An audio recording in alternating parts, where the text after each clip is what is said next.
The video you're going to see right now. For all of you.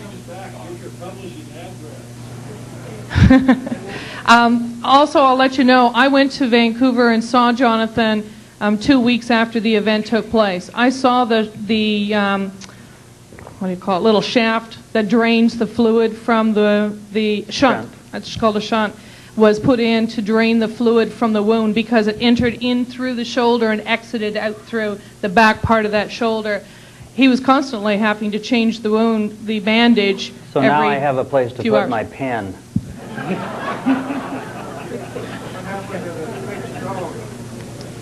We went up to the question was, what happened to the obelisk? Obviously, I didn't drag it home. It wouldn't move. But my friend and I went back the next day. My friend was very determined. We took a trailer and chains. But he was thinking in the right direction. When we got there was nothing there. But there was nothing out of place. The ferns and the bushes that I pulled out of the way to take those pictures with a stick looked like they'd been replanted. It was pristine. Are we ready for that video? Thank you. After the video, I'd like to hear from the doctor. Cut the lights, please.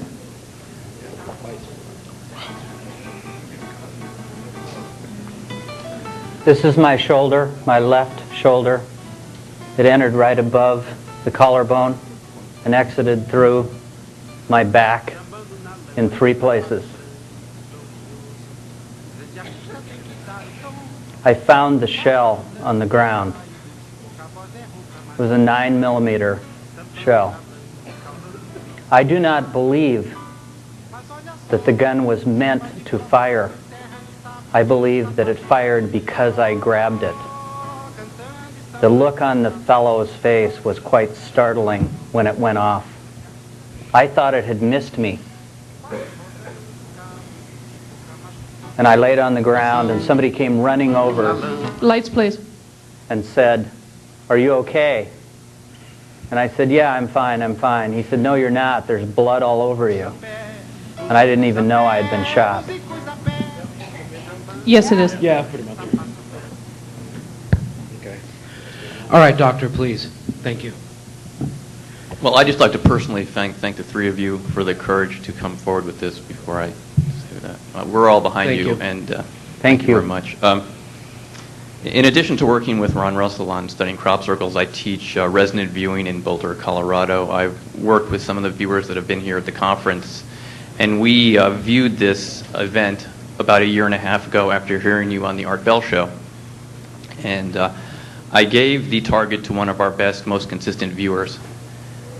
The conditions are blind. The viewer has no idea what they're looking at. They get random numbers and no information, 0. They did the session themselves at home. And this particular viewer came up with an interdimensional craft that was on a reconnaissance mission. She drew the obelisk that you showed here today perfectly. And looking over the whole session, since I knew this viewer's record, I determined that this was a real event, or at least the data supported it very strongly, and that the session was very consistent. We've given the target to several other viewers since then, and I've also gotten consistent results. So, contrary to what some of you heard on the Art Bell show, a viewer that appears on there fairly frequently, our data supported your data very strongly. Yeah, thank you. Thank you. Thank you very much, doctor. Thank you. Yes, sir. Dr. Reed, I commend you for being here. I've been following your story ever since it appeared on the internet, and I had a question about that.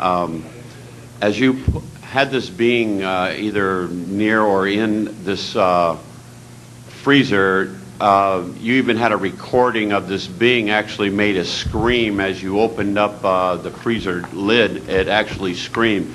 Could you comment on that, please? I can play that. What happened was the original time when I met this thing in the woods, that is not, repeat, not when this recording was made.